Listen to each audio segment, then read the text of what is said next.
Now, one of the things in the living soul guidance system is we talk about energy positions, and we really refer to yin and yang, and we look at those because we understand the yin and yang. There are three primary energy sources. The two obvious that we all know about is the masculine and feminine, and the one we kind of just forget about is the androgynous, right? So you got the black, the white, and you got the middle. And the middle represents the androgynous, the black, the masculine, the white, the feminine, so forth. Then we look at the other corresponding circles in there, and that helps understand positioning. It also reminds us that um, we all house masculine and feminine energy and androgynous energy within ourselves, and it just flows fluid in and out. And so, understand that there's an energy position that it can take, and so we know that the masculine can take a submissive position, it can take a dominant position, it can take a neutral position. The feminine can take a dominant position, a neutral position, or a submissive position. The androgynous can take a dominant position, a neutral position, or a submissive position. And so, understanding all this, and it flows in line with the nine different soul archetypes and the nine different houses, we begin to have some energetic forecast that kind of unfolds to help us to just navigate how we're moving and trying to be able to acknowledge, uh, the temperature of the energy basically as we're moving, in throughout the month, especially in reference to our own soul archetype that we're aligned with. Okay, and so the two houses that are in the month of August that are at play, that's working along with the soul communicator, is the inner seek house and the spontaneity house.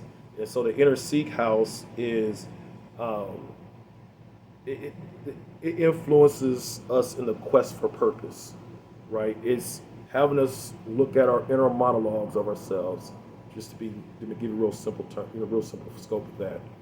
But then also when you look at the spontaneity house, it's helping look at our ability to be adaptable. How do we handle unpredicted events in life? We can't escape it; it's inevitable, right?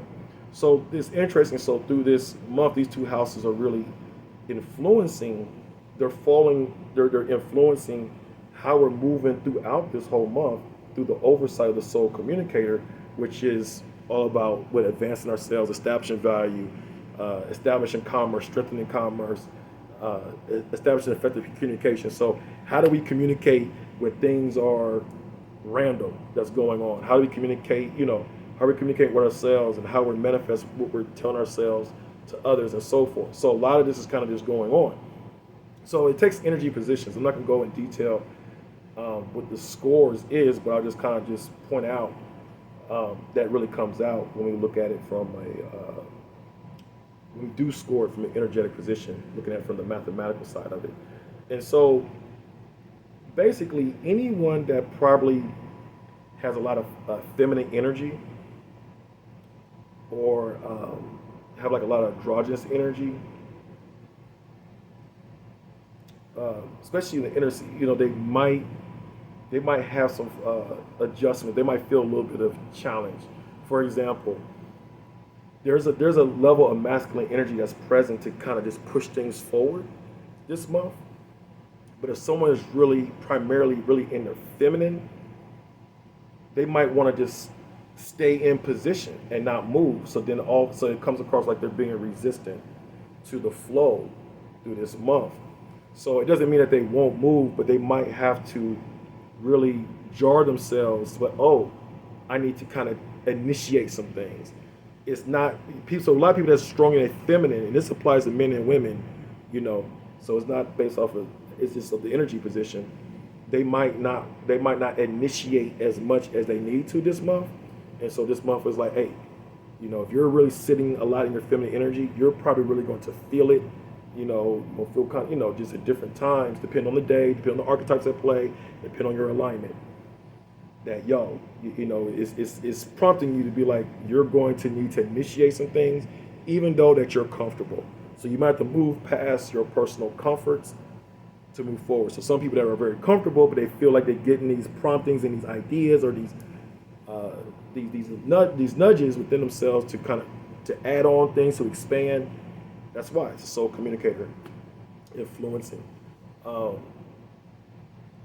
from the androgynous aspect, the soul communicator might want, if you have an ability, if you don't have the ability to maybe forecast and to foresee things coming before they appear, or also having vision, in other words, to be able to manifest things that's not present, if you wrestle with having those capabilities, then you're probably going to feel some nudging at yourself coming from that androgynous energetic space, because you need that to help advance and prosper yourself.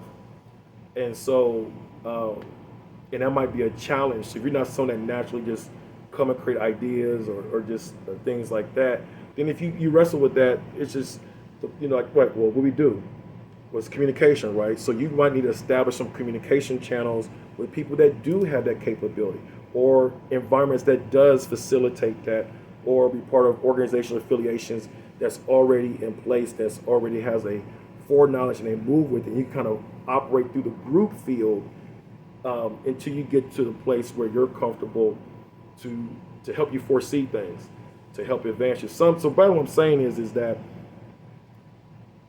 maybe to advance yourself, you might not be feeling like you're advancing yourself because you lack foresight. You lack vision. And so this month, you might feel a little bit uneasy because the soul communicator is definitely going to influence those areas in you. So the energy position wise, this is how the soul communicator is affecting us within our social operation, in our engagements, in our relationships, and also with ourselves.